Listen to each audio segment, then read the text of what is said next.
বন্ধু অনেকদিন হলো পকেট টকেট খালি, লোকজন পাইতেছি না খাঙ্গারি দেওয়ার, কি করছ তুই? হ্যাঁ ভাই ঠিকই কইছে, অনেকদিন ধরে পকেটটা ফাঁকা, আজকে একটা খাঙ্গারে দিতে হইব। তুই যে একটা মুরগি আইতাছে যতক্ষণ এটা কামিলা দিয়া দেই। হ্যাঁ এটারই আজকে রাস্তা খালি আছে, হ্যাঁ এটারই দিতে হইব। বললে কেউ ডাকতেও পারবো না, ডাকলে কোনো লাভ নেই, আসলে পুরো নির্জন হয়ে আছে রাস্তাটা।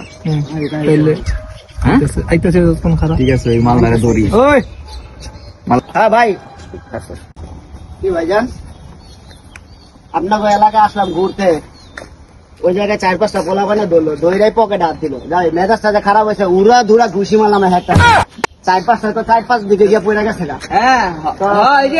আমি আইতাছি তো, আচ্ছা, যাক, আমি তাহলে সমস্যা নাই। সামনে গেলে কোনো পোলা পাইলে ধরে তো ফোন দিয়ে দেয় গো, সমস্যা নাই। আচ্ছা ইনশাল্লাহ।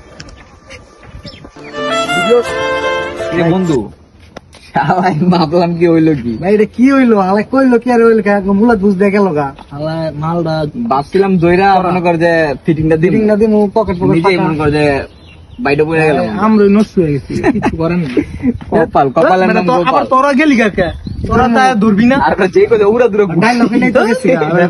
তোরা যদি তোরা লগে ধরবি না, ধরলে তো জিনিসটা রায় দিতাম, পার্টি ঢুকছো। যে উড়া দূরে ঘুষি কথা হইনি আমার মাথা গরম হয়ে গেছে। আমি তো ডরে স্টার্টে গেছি গা। তো দেখ আরেকটা মুরগি দেখ, আরেকটা আপকা ভাইয়ের দাম না, আমি গাইরে স্টেশন জায়গা।